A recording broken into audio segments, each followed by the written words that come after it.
നമസ്കാരം. Middle east വാർത്തകൾ തുടങ്ങുന്നു. ആദ്യം നോക്കാം പ്രധാന തലക്കെട്ടുകൾ.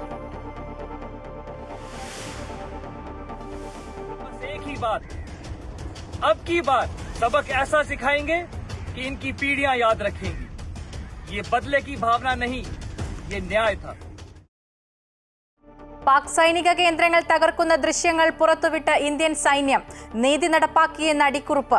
ഭീകരവാദത്തിനെതിരായ നിലപാട് വിശദീകരിക്കാൻ വിദേശ രാജ്യങ്ങൾ സന്ദർശിക്കുന്ന സംഘത്തെ പ്രതിനിധീകരിക്കാൻ ശശി തരൂരിന് അനുമതി നൽകി കോൺഗ്രസ്. വിദേശത്തേക്ക് പ്രതിനിധി സംഘത്തെ അയക്കാൻ പാകിസ്ഥാനും.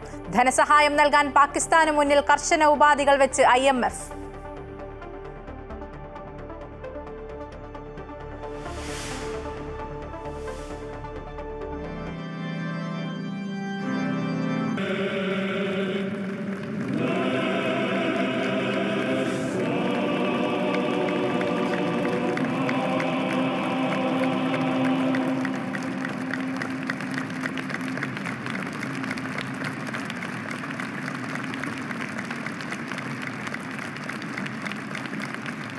ആഗോള കത്തോലിക്ക സഭയുടെ 267ാമത് മാർപ്പാപ്പയായി ലിയോ 14 സ്ഥാനമേറ്റു. സെന്റ് പീറ്റേഴ്സ് ചത്തുരത്തിൽ ചടങ്ങുകളിൽ പങ്കെടുത്തത് ആയിരക്കണക്കിന് വിശ്വാസികൾ. ഐക്യമുള്ള സഭയാകണമെന്നും ക്രിസ്തുവിനെ പോലെ സഭയും ഒന്നെന്നും ലിയോ 14.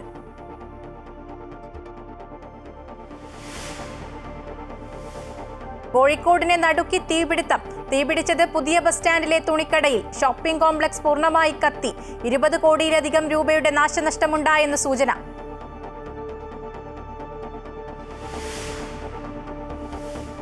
മലപ്പുറം കാളികാവ് നരഭോജി കടുവയ്ക്ക് വേണ്ടിയുള്ള ഇന്നത്തെ തിരച്ചിൽ മഴ മൂലം നിർത്തി. ഇന്ന് തിരച്ചിൽ നടത്തിയത് കടുവയുടെ ദൃശ്യങ്ങൾ പതിഞ്ഞ മേഖലയിൽ. ദൗത്യത്തിനിടെ കുങ്കിയാന കുഞ്ചു ഇടഞ്ഞു. പരിക്കേറ്റ പാപ്പാൻ ചികിത്സയിൽ. കടുവ ആക്രമണത്തിൽ വനം വകുപ്പിന്റേത് ഗുരുതര വീഴ്ചയെന്ന് DFOയുടെ കത്ത്. ED കേസ് ഒത്തുതീർക്കാൻ കോഴ വാങ്ങിയെന്ന ആരോപണത്തിൽ തന്നെ ഭീഷണിപ്പെടുത്തിയത് ED ഉദ്യോഗസ്ഥൻ വിനോദ് കുമാർ എന്ന പരാതിക്കാരൻ അനീഷ് ബാബു. രാധാകൃഷ്ണൻ എന്ന പേര് മാറിപ്പറഞ്ഞതാണെന്നും ചിത്രം കണ്ടപ്പോഴാണ് ആളെ തിരിച്ചറിഞ്ഞതെന്നും വിശദീകരണം.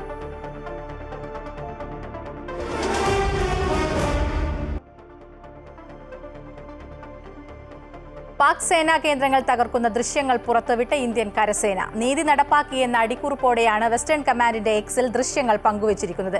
പാകിസ്ഥാനെ ഒരു പാഠം പഠിപ്പിച്ചുവെന്നും വീഡിയോയിൽ പറയുന്നു. गुस्सा नहीं, लावा था. दिमाग में बस एक ही बात. अब की बार सबक ऐसा सिखाएंगे कि इनकी पीढ़ियां याद रखेंगी. പെഹൽഗാം ഭീകരാക്രമണമാണ് ഇതിന് തുടക്കമിട്ടതെന്നും ഇത്തവണ പാഠം പഠിപ്പിക്കുന്നത് തലമുറകളായി ഓർമ്മ നിൽക്കുന്ന രീതിയിലായിരിക്കുമെന്നും പറഞ്ഞുകൊണ്ടാണ് വീഡിയോ ആരംഭിക്കുന്നത്.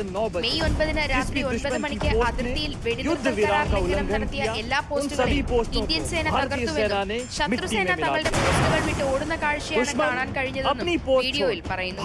ഓപ്പറേഷൻ സിന്ദൂർ വെറുമൊരു ദൗത്യമല്ല, മറിച്ച് വർഷങ്ങളായി പാകിസ്ഥാൻ പഠിക്കാത്ത പാഠങ്ങളാണ് പഠിപ്പിച്ചതെന്നും വീഡിയോയിൽ സൈന്യം വ്യക്തമാക്കുന്നുണ്ട്. ഇത് പ്രതികാരമല്ലെന്നും നീതി നടപ്പാക്കലാണെന്നുമുള്ള അടിക്കുറിപ്പോടെയാണ് ദൃശ്യങ്ങൾ എക്സിൽ പങ്കുവച്ചത്. വെസ്റ്റേൺ കമാൻഡിന്റെ കമാൻഡർ ഇന്നലെ അതിർത്തി പ്രദേശങ്ങളെല്ലാം സന്ദർശിച്ച് സൈനികർക്ക് മനോവീര്യം നൽകിയിരുന്നു. ഒപ്പം തന്നെ കൂടുതൽ ജാഗ്രത പുലർത്തണമെന്ന നിർദ്ദേശവും നൽകിയാണ് മടങ്ങിയത്. ഇതിനുശേഷമാണ് വെസ്റ്റേൺ കമാൻഡ് വീഡിയോ പോസ്റ്റ് ചെയ്തത്. കഴിഞ്ഞ 9-ാം തീയതി മുതൽ നടത്തിയ ആക്രമണങ്ങളുടെ ദൃശ്യങ്ങളെന്ന പേരിലാണ് ഇവ പങ്കുവച്ചിരിക്കുന്നത്. കനത്ത തിരിച്ചടി നൽകി ശത്രുക്കൾക്ക് കൃത്യമായ മറുപടി നൽകുകയായിരുന്നു ഓപ്പറേഷൻ സിന്ദൂർ എന്നതടക്കം സൈനികർ ഈ വീഡിയോയിൽ പങ്കുവയ്ക്കുന്നു. News desk Amrita TV. ധനസഹായം നൽകാൻ പാകിസ്ഥാന് മുന്നിൽ കർശന ഉപാധികൾ വെച്ച് IMF. വാർഷിക ബജറ്റ് 17,60,000 കോടിയായി ഉയർത്തണമെന്നാണ് പ്രധാന ആവശ്യം. ഇതിൽ 1,07,000 കോടി വികസന പ്രവർത്തനങ്ങൾക്ക് നീക്കിവെക്കണം. ഇതുൾപ്പെടെ 11 നിബന്ധനകളാണ് പുതുതായി ഉൾപ്പെടുത്തിയത്. ഇന്ത്യയുമായുള്ള സംഘർഷം വർദ്ധിച്ചാൽ ധനസഹായത്തെ ബാധിക്കുമെന്നും IMF മുന്നറിയിപ്പ് നൽകി. ഇന്ത്യയുടെ ശക്തമായ എതിർപ്പിനെ മറികടന്നാണ് പാകിസ്ഥാന് IMF വായ്പ അനുവദിച്ചത്. പാക് ഭീകരത തുറന്നുകാട്ടാനുള്ള 7 സർവകക്ഷി സംഘങ്ങളുടെ പൂർണ്ണ വിവരം പുറത്തുവിട്ട് കേന്ദ്ര സർക്കാർ. 59 നേതാക്കളാണ് പട്ടികയിലുള്ളത്. സംഘത്തിലെ 5 കോൺഗ്രസ് നേതാക്കളിൽ തരൂരടക്കം 4 പേർ കോൺഗ്രസ് നൽകിയ പട്ടികയിൽ ഇല്ലാത്തവരാണ്. അതൃപ്തി പ്രകടമാക്കിയെങ്കിലും എല്ലാ നേതാക്കൾക്കും യാത്രയ്ക്ക് കോൺഗ്രസ് അനുമതി നൽകി. കേരളത്തിൽ നിന്ന് 4 പേരാണ് സംഘത്തിൽ ഉൾപ്പെട്ടിട്ടുള്ളത്. 9 പേരുടെ 3 സംഘവും 8 പേരുൾപ്പെട്ട 4 സംഘവുമാണ് പാകിസ്ഥാൻ ഭീകരതയ്ക്കെതിരായ ഓപ്പറേഷൻ സിന്ദൂർ തുറന്നു കാട്ടുന്നതിനായി കേന്ദ്ര സർക്കാർ പ്രഖ്യാപിച്ച പട്ടികയിലുള്ളത്. ശശി തരൂർ നയിക്കുന്ന സംഘം USA, Panama, Brazil, Colombia, Guyana രാജ്യങ്ങൾ സന്ദർശിക്കും. സഞ്ജയ് കുമാർ ഝാ നയിക്കുന്ന CPM പ്രതിനിധി ജോൺ ബ്രിട്ടാസ് MP ഉൾപ്പെട്ട സംഘം Indonesia, Malaysia, Korea, Japan, Singapore എന്നിവിടങ്ങളിലാണ് സന്ദർശിക്കുന്നത്. മുസ്ലിം ലീഗിൽ നിന്നുള്ള ET മുഹമ്മദ് ബഷീർ അംഗമായ ശ്രീകാന്ത് ഏകനാഥ് ഷിൻഡെ നയിക്കുന്ന സംഘം UAE, ലൈബീരിയ, കോങ്കോ, സിയറാലിയോൺ എന്നിവിടങ്ങളിൽ എത്തും. സുപ്രിയ സുലെ നയിക്കുന്ന സംഘം Egypt, Ethiopia, Qatar, south Africa എന്നിവിടങ്ങളിലാണ് പോകുന്നത്. BJP നേതാവ് V മുരളീധരനും ഈ സംഘത്തിൽ ഉൾപ്പെട്ടിട്ടുണ്ട്. ശശി തരൂർ അടക്കം 5 കോൺഗ്രസ് നേതാക്കളെയാണ് സംഘത്തിൽ ഉൾപ്പെടുത്തിയിരിക്കുന്നത്. ഇതിൽ കോൺഗ്രസ് നൽകിയ ലിസ്റ്റിൽ നിന്നും ആനന്ദ് ശർമ്മയെ മാത്രമാണ് ഉൾപ്പെടുത്തിയിട്ടുള്ളത്. ശശി തരൂർ, സൽമാൻ ഖുർഷിദ്, അമർ സിംഗ്, മനീഷ് തിവാരി എന്നിവരാണ് കേന്ദ്ര സർക്കാർ നിയോഗിച്ചവർ. കോൺഗ്രസ് നിർദ്ദേശിച്ച ഗൗരവ് ഗൊഗോയ്, സയ്യിദ് നസീർ ഹുസൈൻ, രാജാ ബ്രാർ എന്നിവരുടെ പേരുകൾ ഒഴിവാക്കിയാണ് പുതിയ സംഘത്തെ നിശ്ചയിച്ചിട്ടുള്ളത്. ഇക്കാര്യത്തിൽ കോൺഗ്രസിന് കടുത്ത എതിർപ്പാണുള്ളത്. സർക്കാർ സർവകക്ഷി സംഘത്തെ ഉപയോഗിച്ച് രാഷ്ട്രീയം കളിക്കുകയാണെന്നാണ് കോൺഗ്രസിന്റെ വിമർശനം. സർവകക്ഷി സംഘത്തിന്റെ യാത്രയ്ക്ക് ശശി തരൂർ ഉൾപ്പെടെയുള്ളവർക്ക് കോൺഗ്രസ് അനുമതി നൽകിയിട്ടുണ്ട്. അതേസമയം കേന്ദ്ര സർക്കാരിന്റെ സർവകക്ഷി സംഘത്തിലേക്കുള്ള ക്ഷണം കോൺഗ്രസ് നേതാവ് സൽമാൻ ഖുർഷിദ് നിരസിച്ചു. അതിനിടെ ഇന്ത്യയുടെ നീക്കത്തിന് ബദലായി പാകിസ്ഥാനും തങ്ങളുടെ നിലപാട് വിശദീകരിക്കാൻ സർവകക്ഷി സംഘത്തെ വിവിധ രാജ്യങ്ങളിലേക്ക് അയക്കാൻ തീരുമാനിച്ചിട്ടുണ്ട്. അമൃത ന്യൂസ്, തിരുവനന്തപുരം. ശശി തരൂരിന്റെ വിദേശയാത്രയെക്കുറിച്ച് അഭിപ്രായം പറയേണ്ടത് കോൺഗ്രസ് ദേശീയ നേതൃത്വമാണെന്ന് പ്രതിപക്ഷ നേതാവ് VD Satheesan. Tharoor working committee അംഗമാണ്. അദ്ദേഹത്തിന്റെ നിലപാട് സംസ്ഥാന രാഷ്ട്രീയത്തെ ബാധിക്കില്ലെന്നും VD സതീശൻ പ്രതികരിച്ചു. ശശി തരൂർ കോൺഗ്രസിന്റെ വർക്കിംഗ് കമ്മിറ്റി അംഗമാണ്. ഞങ്ങളൊക്കെ അദ്ദേഹത്തിന്റെ താഴെ നിൽക്കുന്ന ആളല്ല. കോൺഗ്രസ് വർക്കിംഗ് കമ്മിറ്റി അംഗം എന്ന് വെച്ചാൽ വലിയ പദവിയാണ്. അപ്പം അദ്ദേഹത്തെക്കുറിച്ച് കമന്റ് പറയാനുള്ള ആളുകളല്ല ഞങ്ങളായി. അത് കേന്ദ്ര നേതൃത്വം അതിനകത്ത് അഭിപ്രായം പറയും. ആ അഭിപ്രായം എന്തായാലും അത് തന്നെയായിരിക്കും ഞങ്ങളുടെ അഭിപ്രായം. ഞാൻ അതിനെക്കുറിച്ച് കമന്റ് പറയാൻ യോഗ്യനായിട്ടുള്ള ആളല്ല.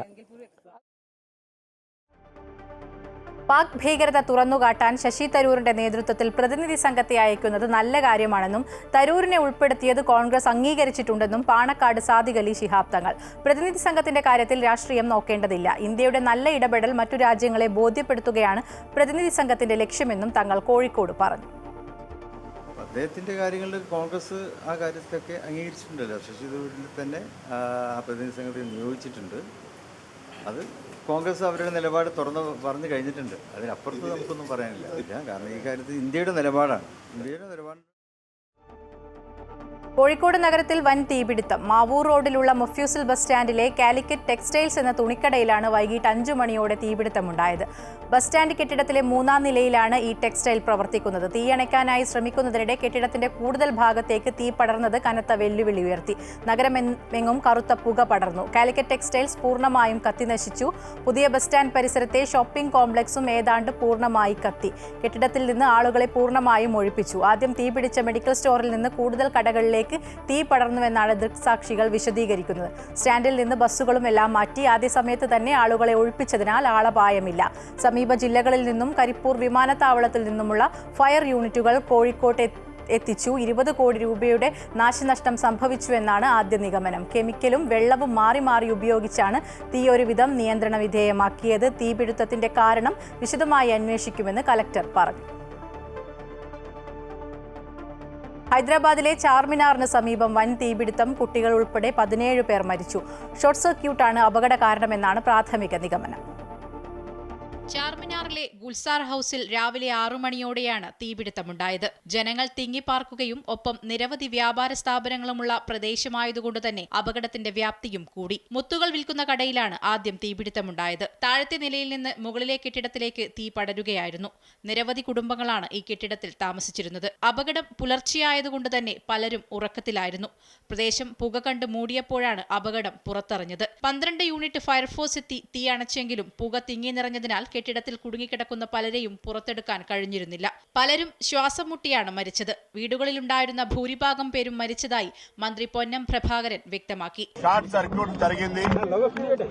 6 గంటల 16 నిమిషాలకు ఫైర్ డిపార్ట్మెంట్ కు సమాచారం రాగానే వెంటనే నిమిషాల్లో ఫైర్ సిబ్బంది ఇక్కడికి వచ్చి ఈ అగ్ని ప్రమాద నివారణ చర్యలు చేపట్టినారు. ఈ సందర్భంలో అందులో నివసిస్తున్నటువంటి 17 మందికి తీవ్రమైనటువంటి ఇబ్బంది కలిగింది. వాళ్ళందరినీ హాస్పిటల్కు తీసుకుపోవడం జరిగింది. వివిధ హాస్పిటల్లో ఉన్నారు. 20-ലധികം പേർ ചികിത്സയിലുണ്ടെന്നാണ് വിവരം. സംഭവത്തിൽ പ്രധാനമന്ത്രി നരേന്ദ്രമോദി, മുഖ്യമന്ത്രി രേവന്ത് റെഡ്ഡി എന്നിവർ അനുശോചനം രേഖപ്പെടുത്തി. മരിച്ചവരുടെ കുടുംബത്തിന് 2 ലക്ഷം രൂപയും പരിക്കേറ്റവർക്ക് 50,000 രൂപയും ധനസഹായം പ്രഖ്യാപിച്ചു. News desk Amrita TV.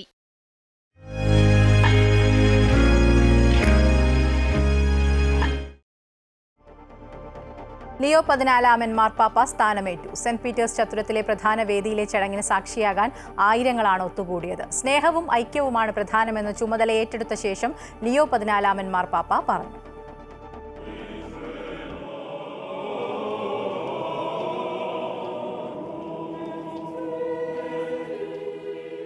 പാത്രിയാർക്കീസ്മാരോടൊപ്പം വിശുദ്ധ പത്രോസിന്റെ ശവകുടീരം മാർപ്പാപ്പ സന്ദർശിച്ചതോടെയാണ് ചടങ്ങുകൾ തുടങ്ങിയത്.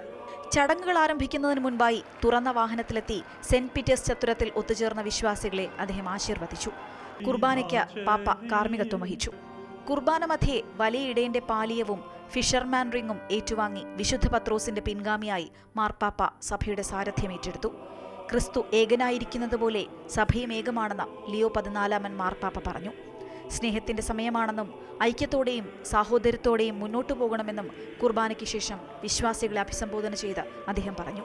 സംഘർഷങ്ങൾ ഒഴിവാക്കി സഹജീവികളെ മനസ്സിലാക്കി ജീവിക്കാമെന്നും അദ്ദേഹം കൂട്ടിച്ചേർത്തു. Per Iesum Christum filium tuum Dominum nostrum supplices rogamus ac petibus uti accepta habeas et benedicas ec dona ec munera ec sancta sacrificia illibata.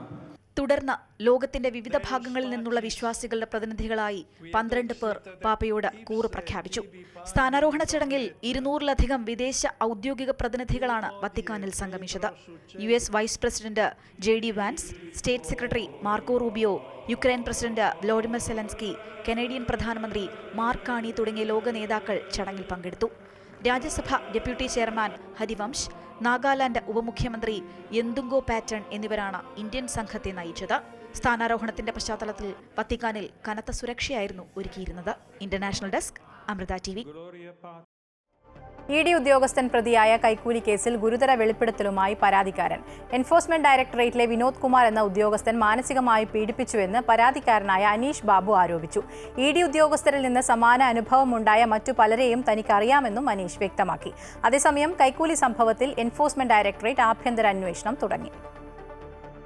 കശുവണ്ടി വ്യവസായിയായ അനീഷ് ബാബുവിനെതിരെ എൻഫോഴ്സ്മെന്റ് ഡയറക്ടറേറ്റ് എടുത്ത കേസിന്റെ മൊഴിയെടുപ്പ് ഘട്ടത്തിലാണ് ഉദ്യോഗസ്ഥരിൽ നിന്ന് മാനസിക പീഡനം നേരിടേണ്ടി വന്നതെന്ന് ഇദ്ദേഹം ആരോപിക്കുന്നു. ED ഉദ്യോഗസ്ഥൻ വിനോദ് കുമാർ അസഭ്യം പറയുകയും തറയിൽ ഇരിക്കാൻ ആവശ്യപ്പെടുകയും ചെയ്തു. ED തുടക്കം മുതൽ അകാരണമായി മാനസികമായി പീഡിപ്പിച്ചുവെന്നും സമാന അനുഭവമുണ്ടായ മറ്റു പലരെയും തനിക്ക് അറിയാമെന്നും അനീഷ് വ്യക്തമാക്കി.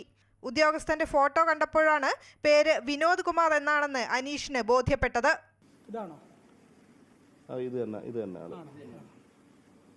അത് ഡെപ്യൂട്ടി ഡയറക്ടർ വിനോദാണ്. ഇതാണ് രാധാകൃഷ്ണൻ. അപ്പോൾ ഇതല്ല മറ്റേയാളാണ്. അതെനിക്ക് സംശയം ഉണ്ടെന്ന് പറഞ്ഞു. അപ്പോൾ വിനോദ് സാറാണ്. രാധാകൃഷ്ണൻ സാറല്ലേ ഇപ്പോൾ ഇതിൻ്റെ താഴെ ന്യൂസൊക്കെ ഇങ്ങനെ വന്നിട്ടുണ്ട്. ഈ കാണിച്ച സാറാണ് വിനോദ് സാറാണ്.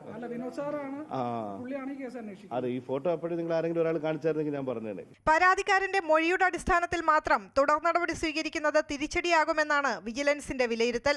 പ്രതിസന്ധി മറികടക്കാൻ കേസിൽ സമഗ്ര അന്വേഷണമാണ് വിജിലൻസ് നടത്തുന്നത്. കൂടുതൽ ED കേസുകളിൽ അട്ടിമറി നടന്നിട്ടുണ്ടെന്നാണ് വിജിലൻസിന്റെ സംശയം. അതിനിടെ കൈക്കൂലി സംഭവത്തിൽ ED ആഭ്യന്തര അന്വേഷണം ആരംഭിച്ചിട്ടുണ്ട്.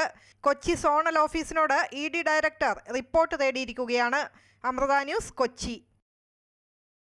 മലപ്പുറം കാളികാവ് അടക്കാക്കുണ്ടിലെ നരഭോജി കടുവയ്ക്ക് വേണ്ടിയുള്ള 4ാം ദിവസത്തെ തിരച്ചിൽ അവസാനിക്കുമ്പോഴും കടുവയെ കണ്ടെത്താനാകാതെ വനം വകുപ്പ്. കഴിഞ്ഞ ദിവസം ക്യാമറയിൽ കടുവയുടെ ദൃശ്യങ്ങൾ പതിഞ്ഞ മേഖല കേന്ദ്രീകരിച്ചാണ് ഇന്ന് പരിശോധന നടന്നത്.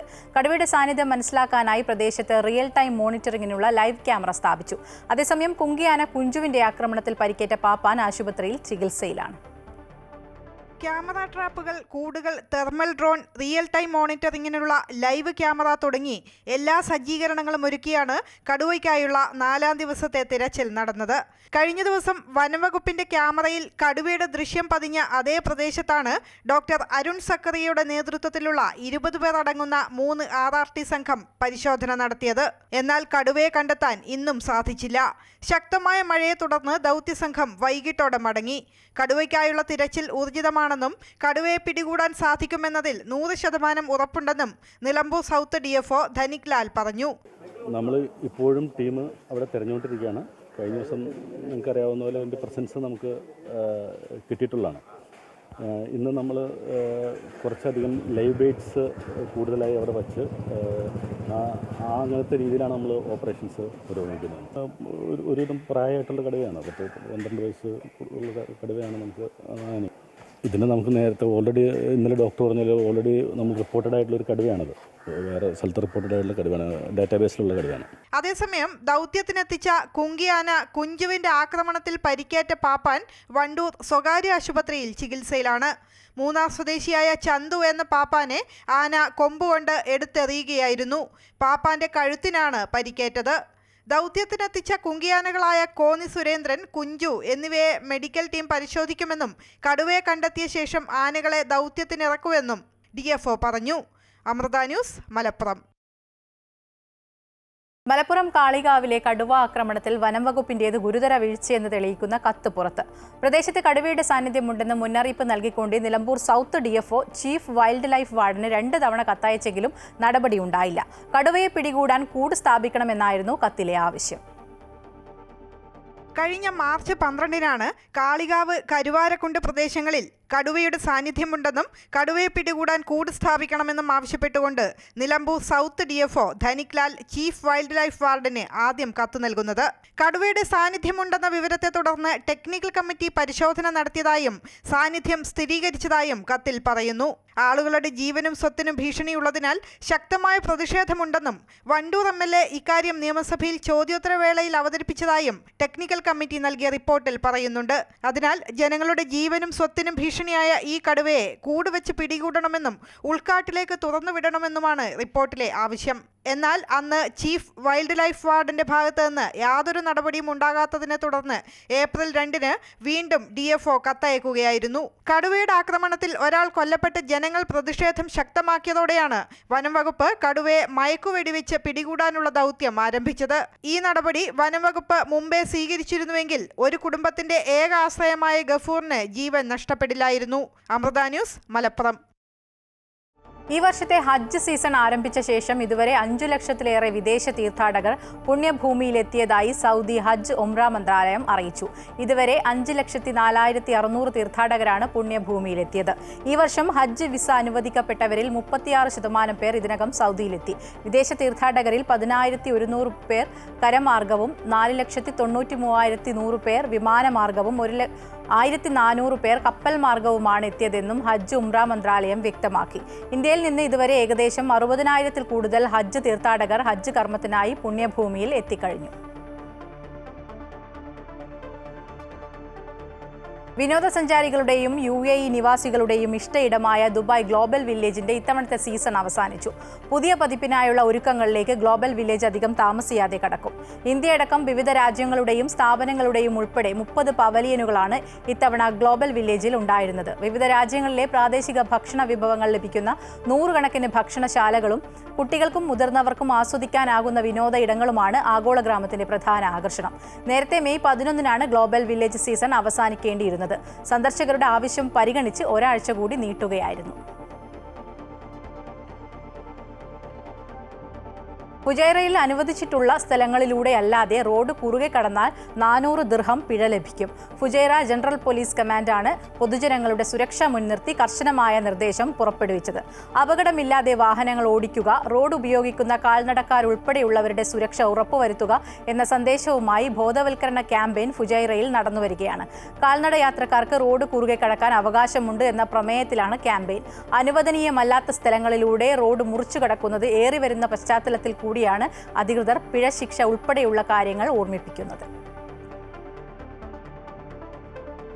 കുവൈറ്റിൽ എതിർകക്ഷികൾക്കെതിരെ അറസ്റ്റ് വാറന്റ്, സമൻസ് എന്നീ നടപടിക്രമങ്ങളുടെ അപേക്ഷ ഇനി മുതൽ സർക്കാർ ഏകീകൃത ആപ്ലിക്കേഷനായ സഹൽ ആപ്പ് വഴി.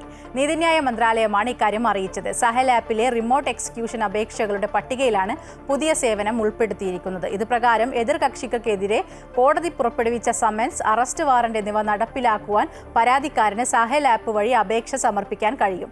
എന്നാൽ അപേക്ഷയുടെ ആധികാരികതയും വ്യവസ്ഥകളും പരിശോധിച്ച് ഉറപ്പുവരുത്തിയ ശേഷമാകും അപേക്ഷയിൽ അന്തിമ തീരുമാനമെടുക്കുക.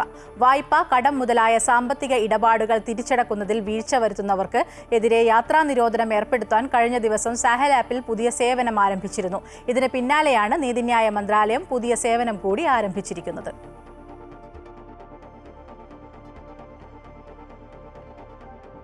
കുവൈറ്റിൽ റേഷൻ വഴി വിതരണം ചെയ്യുന്ന 2.25 കിലോ തൂക്കം വരുന്ന ഒരു ടിൻ പാൽപ്പൊടിക്ക് സർക്കാർ നൽകുന്നത് 4 ദിനാർ സബ്സിഡി. ഒരു ടിൻ പാൽ സർക്കാർ വാങ്ങുന്നത് 5.1 ദിനാറിനാണ്. എന്നാൽ 1.05 ഫിൽസ് മാത്രം വില ഈടാക്കിയാണ് സർക്കാർ ഇവ റേഷൻ വഴി വിതരണം ചെയ്യുന്നത്. എന്നാൽ മറ്റ് അന്തർദേശീയ ബ്രാൻഡുകളെ അപേക്ഷിച്ച് ഗുണമേന്മയിൽ ഏറെ മുന്നിൽ നിൽക്കുന്ന ഇവയുടെ വിപണി മൂല്യം ഏകദേശം 7.5 ദിനാർ വരുമെന്ന് പ്രാദേശിക ദിനപത്രം റിപ്പോർട്ട് ചെയ്യുന്നു. ഇതിന് മാത്രമായി പ്രതിവർഷം 4 കോടി ദിനാറാണ് സർക്കാർ സബ്സിഡി നൽകുന്നതെന്നും റിപ്പോർട്ടിൽ വ്യക്തമാക്കി. പ്രവാസികൾക്കിടയിൽ ഏറെ പ്രിയങ്കരമായ ഈ ഉൽപ്പന്നം 2 മുതൽ 2.5 വരെ ദിനാറിലാണ് കരിഞ്ചന്തയിൽ വിൽപ്പന നടത്തുന്നത്. ഇതേ തുടർന്ന് സബ്സിഡി ഉൽപ്പന്നങ്ങൾ വിദേശത്തേക്ക് കൊണ്ടുപോകുന്നതിനുൾപ്പെടെ കർശന വിലക്ക് ഏർപ്പെടുത്തിയിരിക്കുകയാണ് സർക്കാർ. തുള്ളിക്കൊരു ജീവൻ എന്ന ആപ്തവാക്യം ഉൾക്കൊണ്ട് കുവൈറ്റിലെ ശ്രീനാരായണീയ സംഘടനയായ സാരഥി കുവൈറ്റ് രക്തദാന ക്യാമ്പ് സംഘടിപ്പിച്ചു. സാരഥി ഹസാഫി സൗത്ത് യൂണിറ്റിന്റെ നേതൃത്വത്തിലാണ് ക്യാമ്പ് സംഘടിപ്പിച്ചത്. ക്യാമ്പിൽ 110-ലേറെ പേർ ആളുകളുടെ രക്തദാനം നടത്തി. സാരഥി പ്രസിഡന്റ് ജിതേഷ് MP അധ്യക്ഷത വഹിച്ച ചടങ്ങിൽ പരിപാടിയുടെ ജനറൽ കൺവീനർ ശ്രീജിത്ത് KS സ്വാഗതം പറഞ്ഞു. Indian doctors forum vice president doctor Sushobhana Sujith camp ഔപചാരികമായി ഉദ്ഘാടനം ചെയ്തു. General secretary Vinod Cheepparayil, trust chairman Jithin Das, വനിതാവേദി ചെയർപേഴ്സൺ ബിജി അജിത് കുമാർ, സന്ധ്യ രഞ്ജിത്ത് എന്നിവർ ആശംസകൾ അറിയിച്ചു. Central treasurer Anil Kumar S നന്ദിയും പറഞ്ഞു. ആവശ്യത്തിന് കപ്പൽ സർവീസ് ഇല്ലാത്തതിനാൽ നാട്ടിൽ പോകാനാകാതെ ബുദ്ധിമുട്ടുകയാണ് ലക്ഷദ്വീപ് നിവാസികൾ. അവധിയായതിനാൽ കൂടുതൽ സർവീസ് ആവശ്യമുള്ള സമയമാണിത്. വെറും 2 കപ്പലുകൾ മാത്രമാണിപ്പോൾ സർവീസ് നടത്തുന്നത്. പഠനത്തിനും ചികിത്സയ്ക്കുമൊക്കെയായി കൊച്ചിയിലെത്തിയവർ പലരും ദുരിതത്തിലാണ്. 10-ലധികം കപ്പലുകൾ ഉണ്ടായിരുന്നത് 7ആയി, പിന്നീട് 5ആയി, ഒടുവിലത് 2ആയി. ഇതോടെ സ്വന്തം നാട്ടിലെത്തണമെങ്കിൽ മാസങ്ങളോളം ഒരു ടിക്കറ്റിനായി കാത്തിരിക്കേണ്ട ഗതികേടിലാണ് ലക്ഷദ്വീപുകാർ. പഠനം, ചികിത്സ, ജോലി തുടങ്ങിയ കാര്യങ്ങൾക്കെല്ലാം ദ്വീപുകാർക്ക് കൊച്ചിയിലെത്തണം. എന്നാൽ തിരികെ പോകാൻ സാധിക്കുന്നില്ല. ചികിത്സയ്ക്കായി എത്തുന്നവരാണ് ഏറെ ദുരിതം അനുഭവിക്കുന്നത്. കയ്യിലെ കാശ് മുഴുവനും മുടക്കി ചികിത്സ നടത്തുകയും വേണം. അത് കഴിഞ്ഞാലും ദിവസങ്ങളോളം കൊച്ചിയിൽ തങ്ങാനുള്ള പണവും കണ്ടെത്തണം. ഈ ദുരിതം നാൾക്കുനാൾ വർദ്ധിക്കുന്നതല്ലാതെ ആരും തിരിഞ്ഞു നോക്കുന്നില്ല. ലക്ഷദ്വീപിലെ വില്ലിംഗ്ടൺ ഐലൻഡിൽ ഓഫീസ് ഉണ്ടായിരുന്നു. അത് ഓൾമോസ്റ്റ് ലക്ഷദ്വീപിലുണ്ടായിരുന്ന എല്ലാ ഡിപ്പാർട്ട്മെൻറ്റും അവിടെ വർക്കിംഗ് കണ്ടീഷനിലായിരുന്നു. ഇപ്പോൾ നിലവിൽ അതെല്ലാം അടച്ചുപൂട്ടി അവിടെ ഒരു ഡിപ്പാർട്ട്മെൻറ്റും വർക്കിംഗ് കണ്ടീഷൻ അല്ലാത്ത രീതിയിലാക്കി മാറ്റിയിരിക്കുകയാണ്. ഇവാക്വേഷൻ എന്ന് പറയുന്നത് മെഡിക്കൽ ഇവാക്വേഷന് നമുക്ക് ആകെ കൂടെ ഉള്ളതൊരു ഹെലികോപ്റ്ററാണ്. ഈ ഹെലികോപ്റ്ററിൽ 2 സോർട്ടി മാത്രമേ നമുക്ക് ഒരു ദിവസം ചെയ്യാൻ പറ്റുള്ളൂ. കപ്പലിലേക്കുള്ള ടിക്കറ്റ് വിതരണം ഓൺലൈനാക്കിയതോടെ പ്രായമായ പലർക്കും അത് ലഭിക്കുന്നില്ല.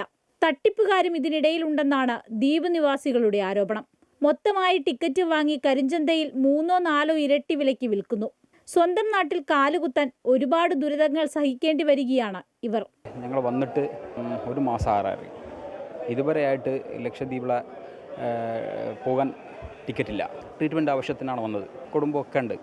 യഥാർത്ഥത്തിൽ ഇവിടെ ഉള്ള ആൾക്കാരെ എങ്ങനെയൊക്കെ കൊണ്ടുപോകാം, അവിടെ നാട്ടിലെത്തിക്കാൻ പറ്റുമെന്നുള്ളൊരു അന്വേഷണം ഇതുവരെ ഭരണകൂടം ഭാഗത്തില്ല. കൊച്ചിയിൽ ലക്ഷദ്വീപ് ക്വാർട്ടേഴ്സ് ഉണ്ട്. ഇതിന്റെ ഭരണ സംവിധാനത്തിൽ മാറ്റം വരുത്തിയതോടെ റൂം റേറ്റിലും വർധനവുണ്ടായതായി ദ്വീപുകാർ ആരോപിക്കുന്നു. നിലവിലുള്ള കപ്പലുകൾ ഇടയ്ക്കിടയ്ക്ക് പണി തരുന്നതാണ് മറ്റൊരു പ്രശ്നം. സാങ്കേതിക പ്രശ്നമുണ്ടായാൽ അത് ശരിയാക്കാൻ വീണ്ടും സമയമെടുക്കും. പരാതികൾ കൊടുക്കുന്നതല്ലാതെ യാത്രാ ദുരിതത്തിന് അറുതി വരുന്നില്ല. സഞ്ചാര സ്വാതന്ത്ര്യം നിഷേധിക്കപ്പെടുന്നതിന്റെ ബുദ്ധിമുട്ടുകൾ സഹിച്ച് കൊച്ചിയിൽ ഒരു ടിക്കറ്റിനായി കാത്തിരിക്കുന്ന 100 കണക്കിന് ദ്വീപ് നിവാസികളാണുള്ളത്. അമൃത ന്യൂസ്, കൊച്ചി. രണ്ടാം പിണറായി സർക്കാരിന്റെ 4ാം വാർഷികാഘോഷത്തിന്റെ ഭാഗമായുള്ള എന്റെ കേരളം പ്രദർശന വിപണന മേളയ്ക്ക് തൃശൂരിൽ തുടക്കമായി. തേക്കിൻകാട് മൈതാനിയിൽ സംഘടിപ്പിച്ച പ്രദർശന വിപണന മേളയുടെ ഉദ്ഘാടനം മന്ത്രി കെ രാജൻ നിർവഹിച്ചു. വിവിധ വകുപ്പുകളുടെ 151 തീം സ്റ്റാളുകളും 38 കൊമേഴ്ഷ്യൽ സ്റ്റാളുകളും ഉൾപ്പെടെ ശീതീകരിച്ച 189 സ്റ്റാളുകളാണ് മേളയിൽ ഒരുക്കിയിരിക്കുന്നത്. പിണറായി സർക്കാരിന്റെ 4ാം വാർഷികത്തോടനുബന്ധിച്ച് മെയ് 18 മുതൽ 24 വരെ തേക്കിൻകാട് മൈതാനിയിൽ വിദ്യാർത്ഥി കോർണറിൽ നടക്കുന്ന എന്റെ കേരളം പ്രദർശന വിപണന മേളയ്ക്ക് ഇന്ന് തുടക്കമായി. വൈകിട്ട് 5-ന് മന്ത്രി കെ രാജൻ മേള ഉദ്ഘാടനം ചെയ്തു. മന്ത്രി ഡോക്ടർ ആർ ബിന്ദു അധ്യക്ഷത വഹിച്ച ചടങ്ങിൽ എംപിമാർ, MLA-മാർ, രാഷ്ട്രീയ പാർട്ടി പ്രതിനിധികൾ, ഉദ്യോഗസ്ഥർ, പൊതുജനങ്ങൾ തുടങ്ങിയവർ പങ്കെടുത്തു. നമുക്ക് തന്നെ, നമ്മുടെ കുട്ടികൾക്ക് തന്നെ പ്രത്യേകമായി കാണാനും കേൾക്കാനും അനുഭവിക്കാനും കഴിയുന്ന വ്യത്യസ്തങ്ങളായിട്ടുള്ള അനുഭവങ്ങൾ, കമേഴ്സ്യൽ സ്റ്റാളുകൾ എല്ലാം കൊണ്ട് സമ്പന്നമാണ് ഈ പ്രദർശന വിപണന മേള. സർക്കാരിൻ്റെ 4ാം വാർഷികത്തിനോടനുബന്ധിച്ച് 24 വരെ നീണ്ടു നിൽക്കുന്ന ഈ വിപണന മേളയിൽ ശ്രദ്ധേയമായ 20 വിഷയങ്ങളെ സംബന്ധിച്ചിട്ടുള്ള സെമിനാറുകൾ നടക്കുന്നുണ്ട്. ഉദ്ഘാടനത്തിന് മുന്നോടിയായി വൈകിട്ട് 4 മണിക്ക് CMS സ്കൂൾ പരിസരത്ത് നിന്ന് സാംസ്കാരിക ഘോഷയാത്രയും സംഘടിപ്പിച്ചു. സർക്കാരിന്റെ വ്യത്യസ്ത പദ്ധതികളെക്കുറിച്ച് പൊതുജനങ്ങൾക്ക് അറിവ് നൽകുന്ന രീതിയിലാണ് മേള ക്രമീകരിച്ചിരിക്കുന്നത്. ആധുനിക സാങ്കേതിക വിദ്യയുടെ സഹായത്തോടെ LED വാളുകളിൽ പ്രദർശനങ്ങൾ സജ്ജീകരിച്ചിട്ടുണ്ട്. വിവിധ വകുപ്പുകളുടെ 151 തീം സ്റ്റാളുകളും 38 കൊമേഴ്ഷ്യൽ സ്റ്റാളുകളും ഉൾപ്പെടെ ശീതീകരിച്ച 189 സ്റ്റാളുകളാണ് മേളയിൽ ഒരുക്കിയിട്ടുള്ളത്. ഭക്ഷ്യ കാർഷിക മേള, കലാസാംസ്കാരിക പരിപാടികൾ, സെമിനാർ, സിനിമാ പ്രദർശനം എന്നിവ മേളയുടെ ഭാഗമാകും. രാവിലെ 10 മണി മുതൽ രാത്രി 8 മണി വരെയാണ് പ്രദർശന സമയം. അമൃത ന്യൂസ്, തൃശൂർ. ISROയുടെ 101ാം ദൗത്യം EOS-09 ഉപഗ്രഹ വിക്ഷേപണം പരാജയം. PSLV C-61 launch വെഹിക്കിളിന് ഭൗമനിരീക്ഷണ ഉപഗ്രഹത്തെ ഭ്രമണപഥത്തിലെത്തിക്കാനായില്ല. വിക്ഷേപണത്തിന്റെ 3ാം ഘട്ടത്തിലാണ് ദൗത്യം പരാജയപ്പെട്ടത്. രാജ്യസുരക്ഷയിൽ നിർണായക പങ്കുവഹിക്കുന്ന റിസാറ്റ് ഉപഗ്രഹ ശ്രേണിയിലേക്ക് മറ്റൊരു ഉപഗ്രഹം കൂടി വിക്ഷേപിക്കാനായിരുന്നു ISRO തീരുമാനിച്ചിരുന്നത്. രാവിലെ 5:59-ന് ശ്രീഹരിക്കോട്ടയിലെ സതീഷ് ധവാൻ സ്പേസ് സെന്ററിൽ നിന്ന് EOS-09 വഹിച്ച് കുതിച്ചുയർന്ന PSLVക്ക് പക്ഷേ ദൗത്യം വിജയകരമായി പൂർത്തിയാക്കാനായില്ല. വിക്ഷേപണത്തിന്റെ 3ാം ഘട്ടത്തിൽ പ്രശ്നങ്ങൾ നേരിട്ടെന്ന് ISRO ചെയർമാൻ V. നാരായണൻ പറഞ്ഞു. During the functioning of the third stage, we are seeing a observation and the mission could not be accomplished. After analysis, we shall come back. മഴ, മൂടൽമഞ്ഞ്, മേഘങ്ങൾ, രാത്രി തുടങ്ങി ഏത് കാലാവസ്ഥയിലും ഭൂമിയുടെ ഉപരിതലത്തിന്റെ ഉയർന്ന റെസല്യൂഷൻ ചിത്രങ്ങൾ പകർത്താൻ സഹായിക്കുന്ന ഉപഗ്രഹമാണ് EOS-09 അഥവാ റിസാറ്റ് 1B. വിക്ഷേപിച്ച് 18 മിനിറ്റിനുള്ളിൽ ഉപഗ്രഹത്തെ ഭ്രമണപഥത്തിലെത്തിക്കാനാകുമെന്നായിരുന്നു കണക്കുകൂട്ടൽ. രാജ്യത്തിന്റെ ഏറ്റവും മികച്ച ലോഞ്ച് വെഹിക്കിളായ PSLV ദൗത്യം പരാജയപ്പെടുന്നതും അപൂർവമാണ്. അതിർത്തി നിരീക്ഷണത്തിനും തീരസംരക്ഷണത്തിനും പ്രകൃതി ദുരന്തങ്ങളെ മുൻകൂട്ടി കണ്ട് പ്രതിരോധിക്കാനും കാർഷിക മേഖലയ്ക്കും EOS പ്രയോജനപ്പെടുത്താമെന്നായിരുന്നു വിലയിരുത്തൽ. News desk, Amrita TV.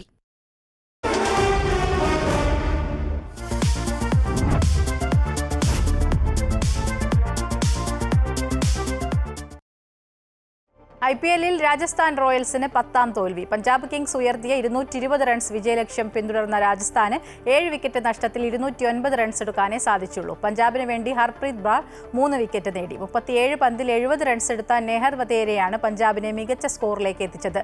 Dhruv Jurel, Yashasvi Jaiswal, Vaibhav Suryavanshi എന്നിവരുടെ പ്രകടനം രാജസ്ഥാന് ഭേദപ്പെട്ട സ്കോർ സമ്മാനിച്ചു. സഞ്ജു സാംസൺ 20 റൺസ് എടുത്തു. ഇതോടെ മിഡിൽ ഈസ്റ്റ് വാർത്തകൾ പൂർണ്ണമാകുന്നു. കൂടുതൽ വാർത്തകൾക്കായി അമൃത ന്യൂസ് യൂട്യൂബ് ചാനൽ സന്ദർശിക്കുക. നമസ്കാരം.